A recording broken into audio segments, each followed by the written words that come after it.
네, 안녕하세요. 니짜영TV 니짜영입니다. 오늘 2021.44 소프트웨어 업데이트를 했어요.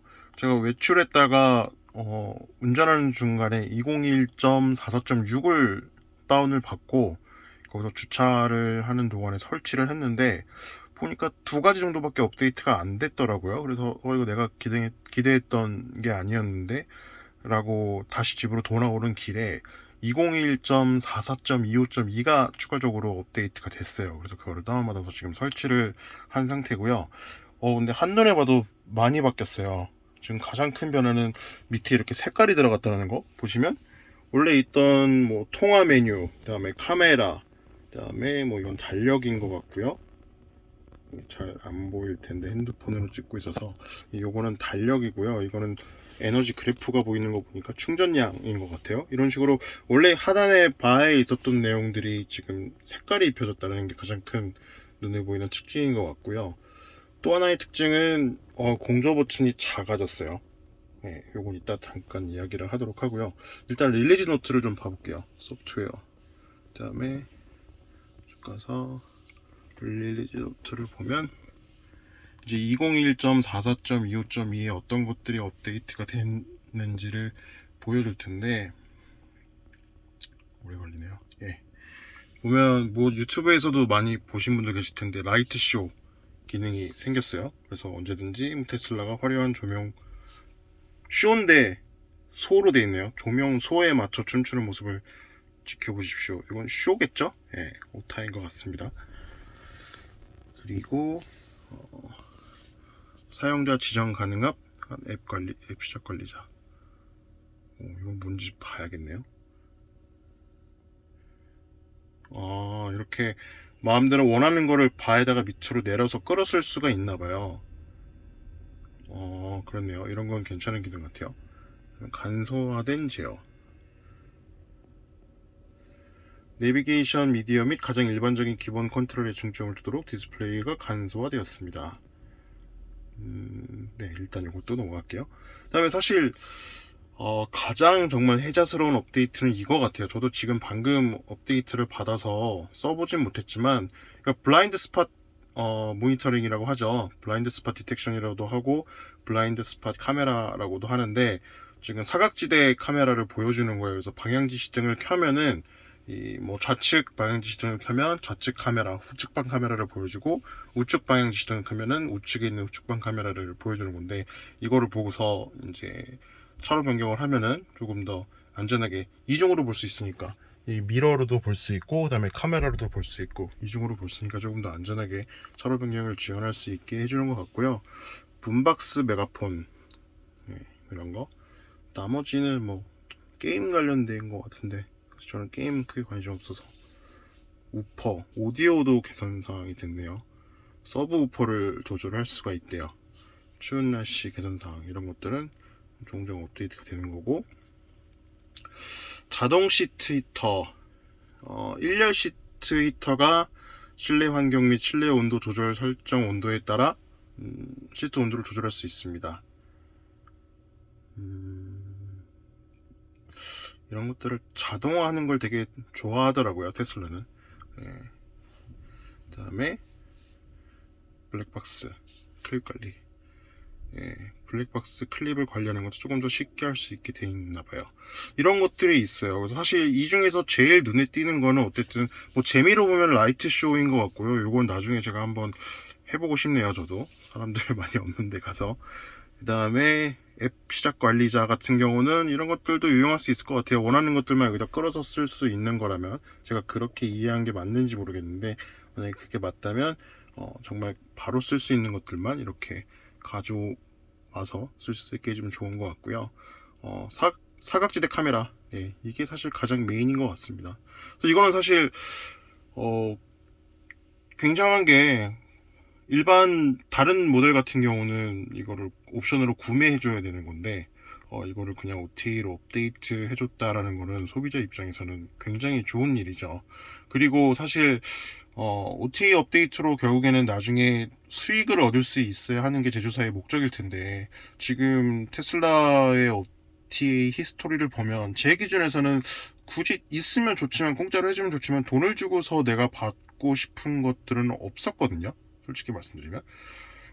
근데 이런 것들은 뭐 돈을 주고 구매를 할 만하죠. 처음에 안 샀다 할지라도 추가적으로 뭐 구매라든지 아니면 구독이라든지 이런 서비스를 해주면 이건 분명히 수요가 있는 기능인 것 같습니다. 사각지대 카메라 같은 경우는 한번 지금 D단으로 놓고 주차 상태지만 해볼까요? 시동을 켜고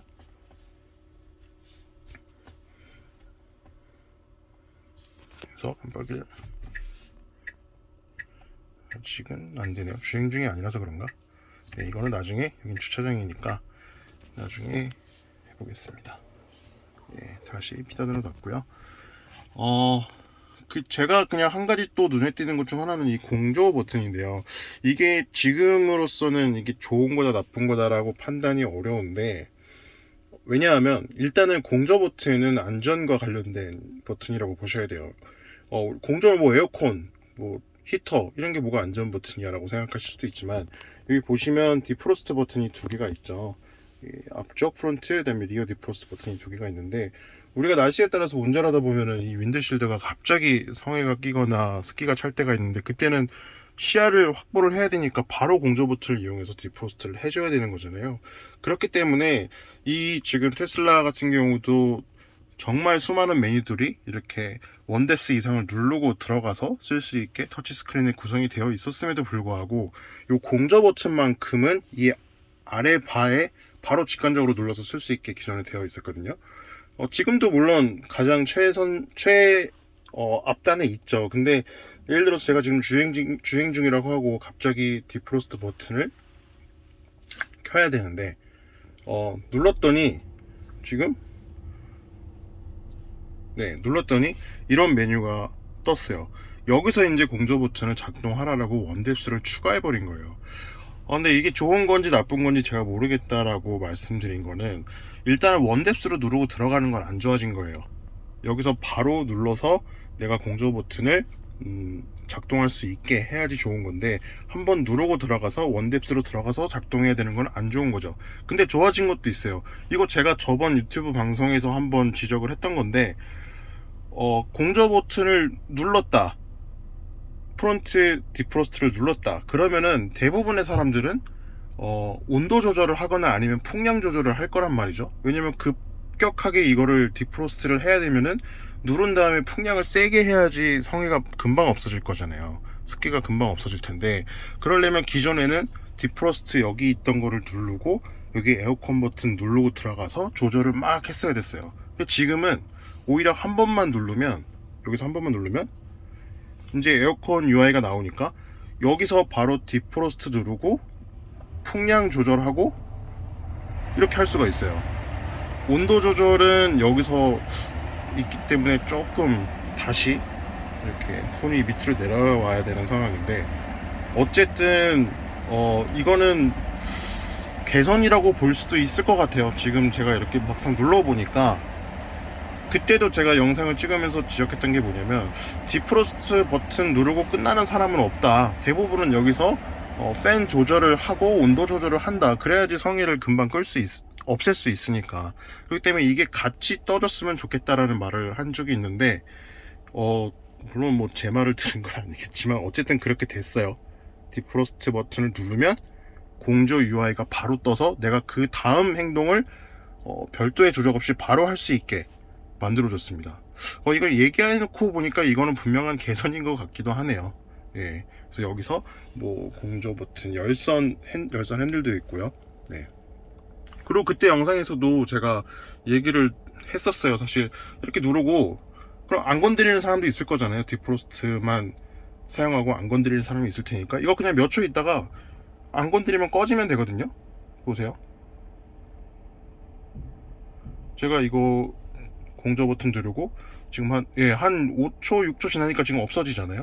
이렇게 해버리면 되는 거죠. 이렇게 해버리면은 결과적으로 내가 공조 버튼 눌러서 그 다음에 운전자가 누를 것으로 예상되는 UI까지 자동으로 띄워지고, 만약에 아무런 인풋이 없다? 그럼 그냥 내려주고, 그럼 얼마나 좋아요. 이거는 되게 많이 개선된 UI인 것 같아요.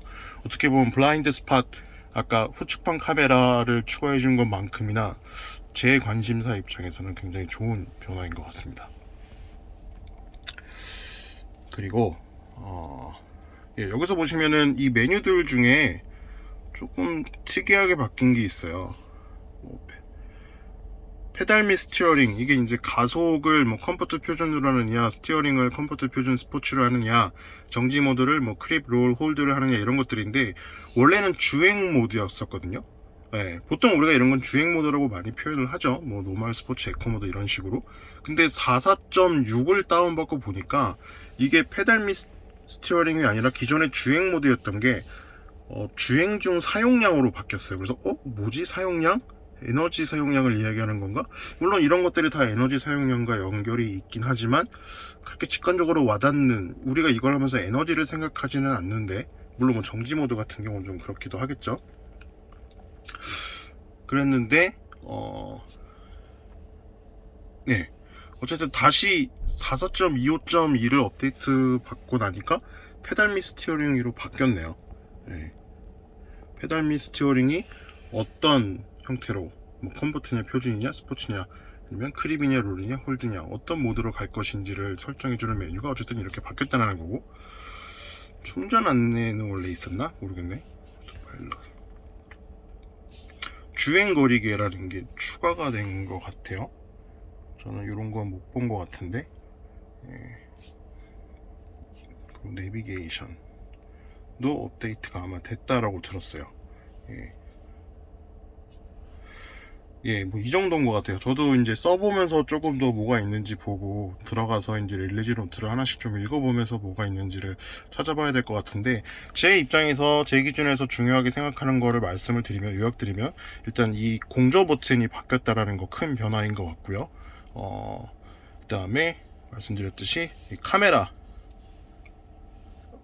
어디였냐, 후측방을 보여주는, 사각지대를 보여주는 요 카메라가 바뀌었다라는 게 아주 큰 변화인 것 같습니다. 저는 그래서 요 두 가지 정도에 주목을 하고 싶네요. 아직 안 나오네. 네, 요 사각지대 카메라 있죠. 이런 것 같아요. 공조는 어디에 얘기가 있었나요? 간소화되어 있었나?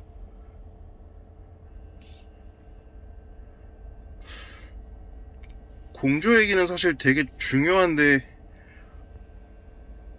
어디에도 없어요. 어디에도 없습니다. 그래서 이 정도로 한번 알아봤고, 또 주행을 하다가 제가 느끼는 게 있으면, 찾아내는 게 있으면 다시 한번 영상으로 소개를 해드리겠습니다. 네, 감사합니다. 뒷자영TV 뒷자영이었습니다.